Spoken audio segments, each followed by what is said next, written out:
everyone, and thank you Rob for that overdramatic but very kind introduction. As Rob said, my name's Lauren and I'm a senior occupational therapist at the Royal Marsden Hospital in London. I've worked as an occupational therapist for over 10 years, of which I specialise in oncology for the last 6. Nearly all our patients suffer with cancer-related fatigue, but as Rob suggests, there are some great strategies to use in order to combat this. Cancer-related fatigue is complicated. Others may just see you as tired, but it is a studied symptom of cancer. It's very real, and it has been reported by many as distressing and impacting on their everyday lives.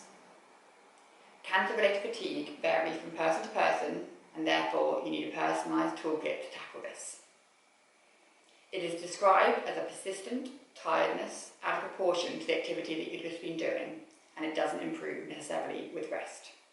It's not just physical, it can be emotional and cognitive and affect every area of your life. You're going to need to acknowledge this symptom and identify its triggers and learn how to combat that cycle of repetitive tiredness. So you can start to look at when you feel more tired. Is this a certain situation, or is it maybe when you're feeling more upset or anxious? So what do I mean by a cycle of fatigue? Well, you feel okay, you come across your trigger, you become more tired, so you rest. This can lead to even more tiredness, which leads you to rest some more. And the cycle progresses to where even the most basic of activities can become too overwhelming. This leads to deconditioning, mental breakdown, and more fatigue. Yes, there is a but, thank you Rob. We have learnt a lot about fatigue over the last decade and developed many proven coping strategies. Yes, Rob, but in a second. We'll start with the 5 Ps. Prioritise, pace, plan, posture, and permission. So we'll start with prioritise. What is important to you? If you're struggling to think what's a priority that day, make a list. Is it seeing family, getting in some exercise, or even attending a Bowel Cancer UK tour with a couple of OTs and physios? Pace. In The Tortoise and the Hare, the tortoise wins.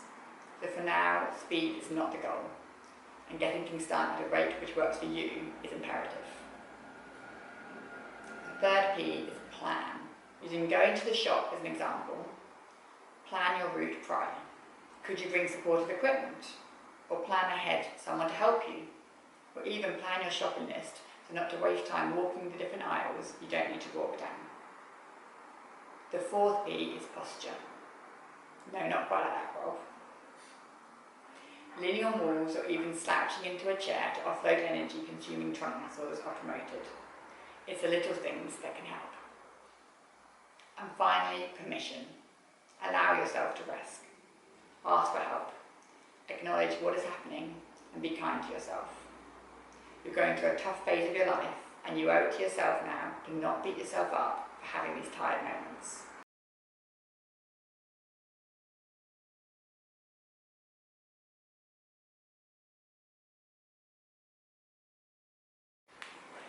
Getting the balance right is tough, and you might not get it straight away. So use a diary to reflect on days that work and don't work, and learn as you go.